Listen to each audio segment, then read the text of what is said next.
Fini les matchs de poule, faisant un premier bilan de ce premier tour. Mouillez-vous la nuque, parce que ça risque de choquer un peu. Premier continent, Amérique du Sud, 8 sur 10. Peu d'artifice permanent, pas de joga bonito. Le Brésil finit premier du groupe pour la 7e fois d'affilée. Alors que l'Argentine s'appuie un peu trop sur son Messi, meilleur buteur de la compétition avec 6 buts. Surprise avec la Colombie qui nous éblouit avec ce statut inattendu d'équipe joueuse. Équateur, loin de leur espoir, mais qualifié quand même. Et enfin, un grand Paraguay qui a retrouvé son âme de guerrier combatif. Seul ombre au tableau, la Céleste qui a gâché cette génération talentueuse dans cette Coupe du Monde à cause d'une crise d'ego et le druide Bielsa qui ne trouve plus la formule magique pour faire gagner l'Uruguay. Amérique du Nord, 6 sur 10. Les pays hôtes ont tenu leur réputation. Amérique du Nord, 6 sur 10. Les pays hôtes ont tenu à leur réputation avec le Mexique et les États-Unis qui ont fini premiers de leur groupe.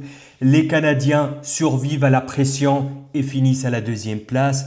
À noter le parcours plus qu'honorable de Haïti et de Curaçao dans cette Coupe du Monde. Et enfin le Panama qui pour sa 2e Coupe du Monde n'a pas su marquer ni de but ni les esprits. Afrique, 9 sur 10. Comme le nombre de pays qualifiés au prochain tour. Excellent premier tour entre le Maroc qui tient tête au Brésil, la RDC et le Ghana qui ne baissent pas les yeux face au Portugal et à l'Angleterre, la Côte d'Ivoire et l'Égypte qui font trembler l'Allemagne et la Belgique, la montée en puissance du Sénégal et de l'Afrique du Sud, l'Algérie comme une valeur sûre et le Cap-Vert sur un nuage. Seul ombre au tableau, les Italiens de l'Afrique ont parti rejoindre les Italiens de l'Europe. 9 sur 10 pour l'Afrique. Un continent qui joue moins le rôle d'outsider sympathique, qui n'ont plus ce complexe d'infériorité qui leur a longtemps coûté. C'est juste l'envie, la fougue, le dépassement de soi et c'est tellement mérité alors que les tauliers camerounais et nigérians regardent la Coupe du Monde chez eux.